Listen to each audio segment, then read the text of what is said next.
Okay, guys, welcome back. We're ready for the next step in the process, which is ballasting. You can see how that paint dried, made the ties varying colors, looks very nice. This is pretty much what you need for ballasting. Ballast of your choice. I recommend a wide, soft brush. This one fits pretty decently right there in between the rails, which is something we're going to want. And then there's different ways to actually ballast. This is something that I had that is a part of a set that came with this and the gluing mechanism for it. I really don't like the gluing one, but I like the ballasting one. Puts it down in between the rails. You can adjust the height here on how much ballast you want, and you have basically a gate that opens and closes. This is what we're going to use.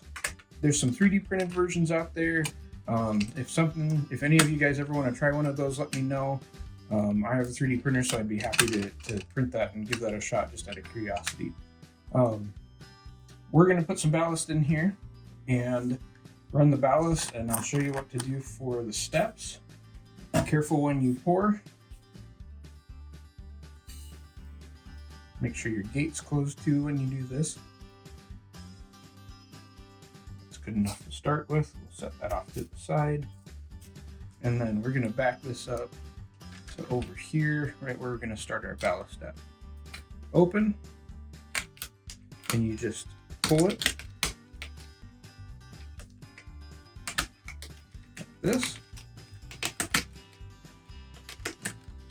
When you get close to the end or where it is that you want it to be finally, you're just going to close that gate. Just like that, we'll close. I'm going to move this to the other track for now. I'll do these individually, but then I can show you what to do. Your next step here, let me kind of adjust and zoom in a little bit for you. You want to take your brush. You're going to start gently brushing off the ties. Just like this. And then come back and hit your outsides. You want to be able to see those ties.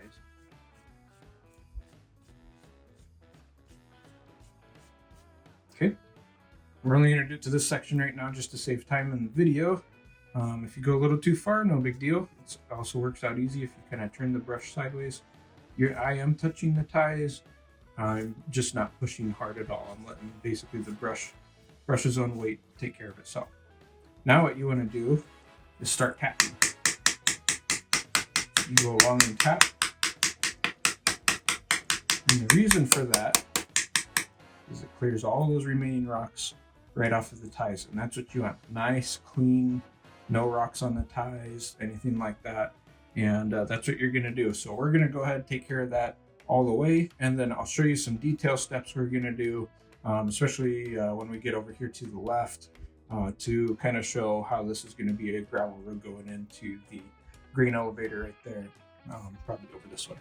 So I'll be back in a little bit, and I'll take care of this first, and then we'll talk more. Okay, now that that is done, a couple things I want to point out. Sometimes when you run some of the ballast along, especially on these outer edges, you're gonna have a little bit of a bump or a little bit too much extra. You can kind of see that there, how it comes up past the brush. What you're gonna do is just take two fingers like this and just kind of lightly tap those edges. It's gonna help nice and smooth, flatten that down. Just something that's going to just add to the look and that it's been nicely placed and laid. And you're just going to do that on both sides, inside and outside, or whatever you want to call that, north and south. Just run that whole distance. Okay, that's your next step. Okay, now that those are done, I'm going to put in some sort of gravel road over here. Since I'm running low on my fine ballast gravel, and this is the railroad putting it in, I'm going to use fine ballast. It's pretty much the same color. It'll look nice. It'll also kind of show that it is the railroad putting it in, stuff like that. So just like we did with the gravel that we already put in a few places, I'm going to take some of this into our hand. Whoops, just like that, and we're going to pour it right in here. Let me put some rest back in the box here. And we're going to use our brush to shape that again. This will kind of help designate that this is going to be our crossing spot. So it's okay to cover your ties here.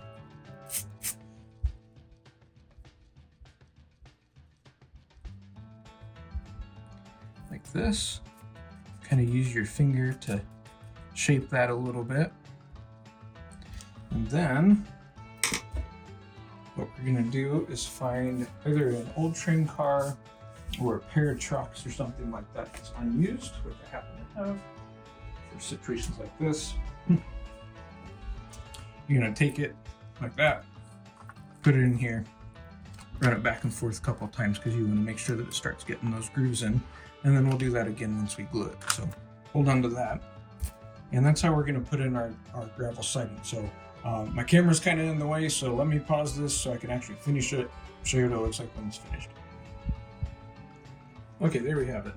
So same thing, I just use my fingers to kind of tap that down a little bit.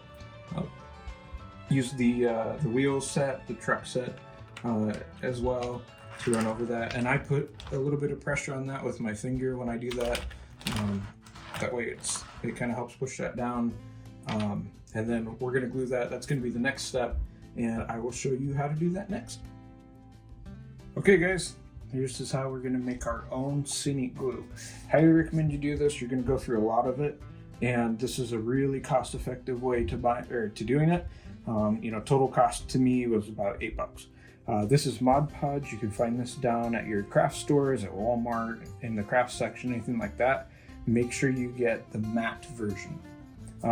This is basically white glue, just a little bit better. The thing that I like about it better is it dries without a sheen. Elmer's white glue that you find in like the school glue section works the same, and if you want to do it the same way, you certainly can. But this leaves no sheen to anything. It looks really nice when you're done. All sorts of stuff like that. Water. You need something to mix it in. This is just a cheapo tub. These are hobby pipettes that you can find at your local hobby shop or craft section. And then I forgot to mention, you need some dish soap. And so I have some made up here, but we're gonna need more. So let me peel this off until I was using it already. What you're gonna do, and let me adjust the camera so you can see a little better. Let me grab a paper towel quick and the Mod Podge. You're going to mix it in about a 50-50 ratio. Not quite. You want a hint more water than glue, but not by too much there. And so we're just going to take this and pour it in.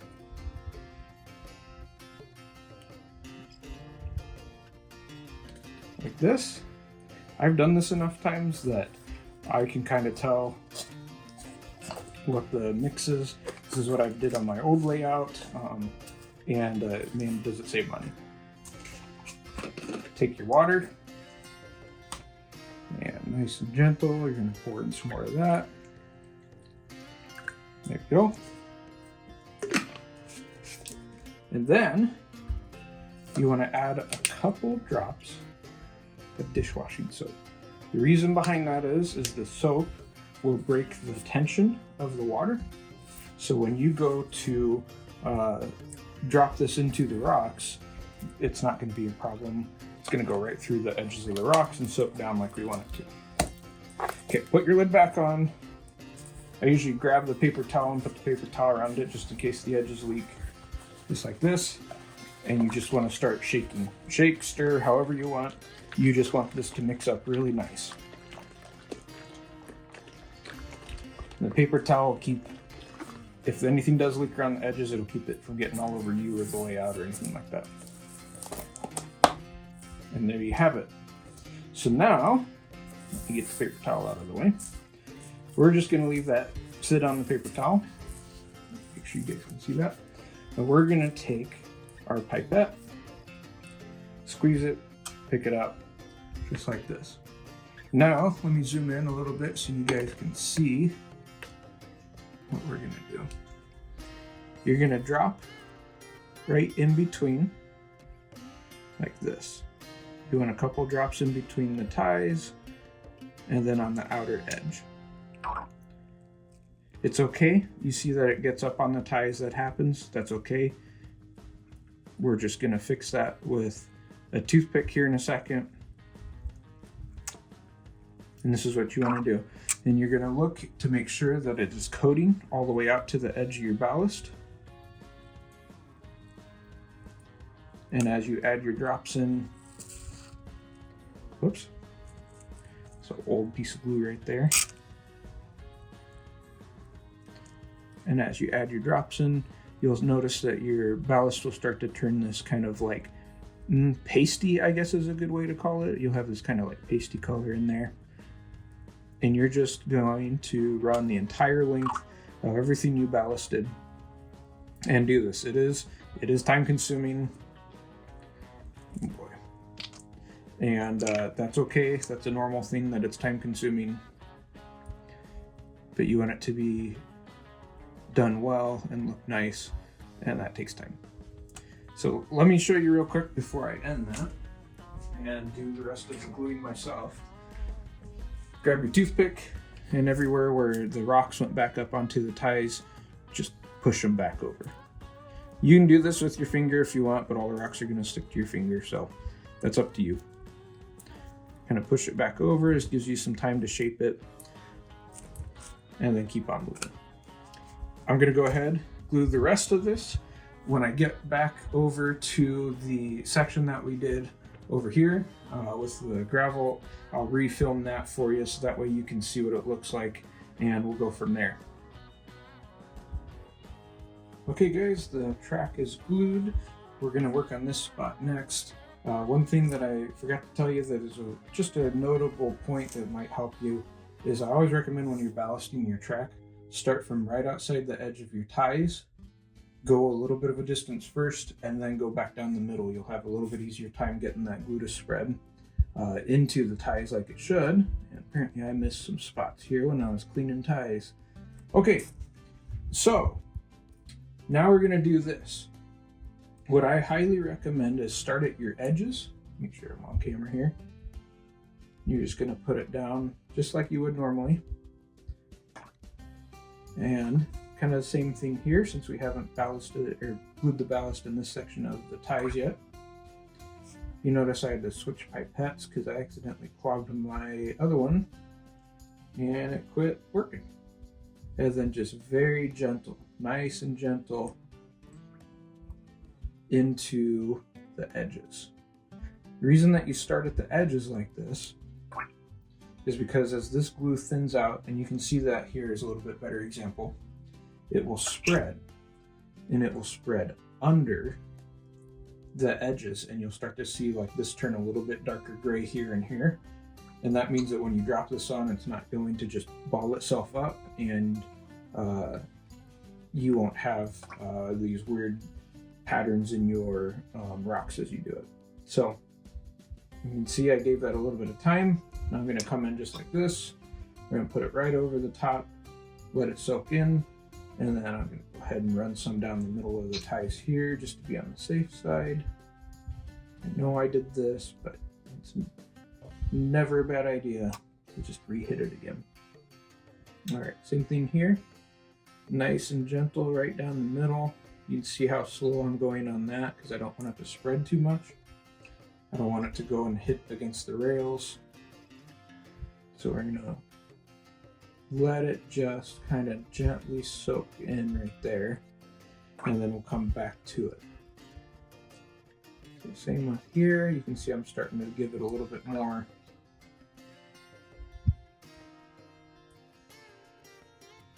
And my pipette, the tip of it is barely above the gravel in these, barely above.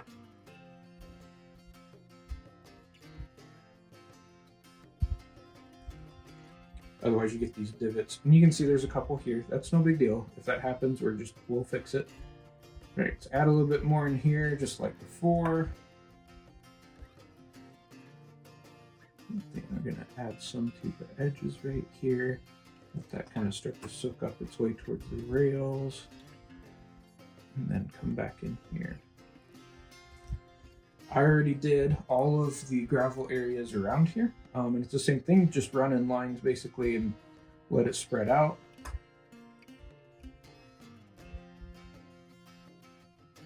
We're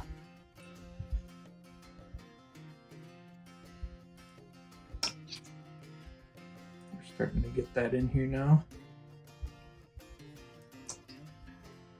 Get a little bit more on this one. Okay, just like that. Looks like it's all glued. I'm gonna take my finger and I'm gonna kind of tap this spot here where we got some divots. It'll help kind of smooth that out a little bit. You can always come back in with more. I'm also a little concerned about that being a little too high right there, so I'm tapping that down a little bit. And same with that. Okay, wipe those off because it sticks to your finger. And then we're going to bring our trucks back over, and this is why I say use an old one, because this is where you end up getting glue and stuff like that on your trucks. You don't want to do that to a nice train car. There you go. Okay, we're gonna let this dry for a while, probably close to overnight. I have a ceiling fan on in here just to help some air movement. And then we're gonna come back and check it. Anything that feels loose, we'll just add more glue to probably tomorrow morning, and we'll go from there. The reason that I was saying that it's cost effective to make your own glue is because look at how much we used. We were above this line right here when we started. In fact, that's the line where we started. So we actually used almost all of it just doing just this section of track. So with that all being done, let me pan out a little bit so you can see. You'll see that everything looks kind of white cloudy, especially the gravel areas. You can definitely see that over here. That's okay. When the glue's dry, it's gonna look really nice. So we will be back tomorrow morning. One other thing I recommend, pour some water into your lid, squeeze your pipette before you put it in, grab some water from the edge and squirt it out into your glue mixture. This is gonna help keep your pipette nice and clear and clean out any of that glue residue that's in there so that you can just reuse the pipette. I mean, these are cheap, but at the same time, it's kind of nice when you don't have to get a new one every single time you want to do anything. Also flip it upside down, it gets the water down there into that bowl that you squeeze a little bit, just like that.